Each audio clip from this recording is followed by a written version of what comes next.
Assalamualaikum warahmatullahi wabarakatuh. Di sini saya akan menjelaskan sedikit tentang metodologi hukum Islam. Yang pertama ada objek dan subjek hukum Islam. Hukum adalah konsep ilmu usul fiqh yang dibagi menjadi dua macam, yaitu hukum taklifi dan hukum wadi. Secara terminologi, hukum adalah kitab Allah yang berhubungan dengan perbuatan mukallaf dalam bentuk al-iqtida, at-takhir, dan al-wadi. Yang dimaksud dengan kitab adalah firman Allah yang berupa perintah-perintah atau larangan-larangan. Menurut Purnadi Purbacaraka dan Sujono Sukanto, hukum dapat diartikan sebagai 1. Ilmu pengetahuan, yakni pengetahuan yang tersusun secara sistematis atas dasar kekuatan pemikiran. 2.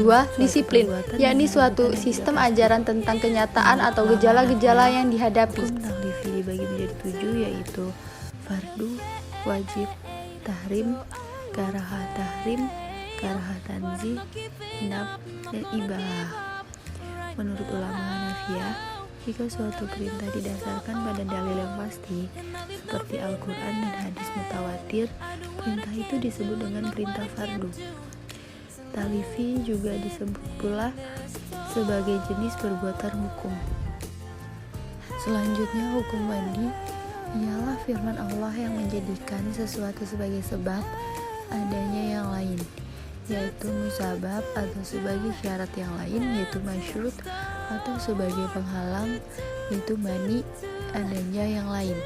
Hukum wadi dibagi menjadi 3, yaitu yang pertama sebab, yang kedua syarat, dan yang ketiga mani. Kemudian yang kedua tafsir, yaitu salah satu metode penggalian hukum Islam. Al-Quran dan Sunnah diyakini sebagai sumber hukum Islam. Kemudian nas-nas yang terkandung di dalamnya ditujukan untuk mukallaf. Al-Quran sebagai sumber hukum Islam, ada kalanya ayat-ayat tersebut saling menafsirkan karena adanya musabah al-ayah, tetapi tidak jarang ayat-ayat tersebut membutuhkan hadis untuk menjelaskannya atau melalui pendekatan ijtihad yang sepenuhnya menggunakan rasio. Munasabah al-ayah merupakan cara kerja akal yang ijtihadiyah, karena akal mengupayakan sekuat mungkin untuk mencari dan membentuk paradigma penafsiran tersebut. Selanjutnya yang ketiga yaitu ijtihad sebagai metode penggalian hukum Islam. Abdul Wahab Khalaf mendefinisikan ijtihad menurut ulama usul, yaitu mengerahkan daya dan kemampuan untuk menghasilkan hukum syara dari dalil-dalil syariah yang terperinci. Dari semua definisi tentang ijtihad tersebut dapat disimpulkan bahwa ijtihad adalah yang pertama, pengerahan akal pikiran para ukhuwah atau usuliyin. Yang kedua, menggunakan akal dengan sungguh-sungguh.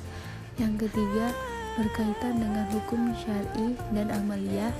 Yang keempat, menggali kandungan hukum syar'i dengan berbagai usaha dan pendekatan. Yang kelima, dalil-dalil yang ada dirinci sedemikian rupa sehingga hilang kezaniannya. Sekian presentasi dari aku. Akhiri, wassalamualaikum warahmatullahi wabarakatuh. Bye bye.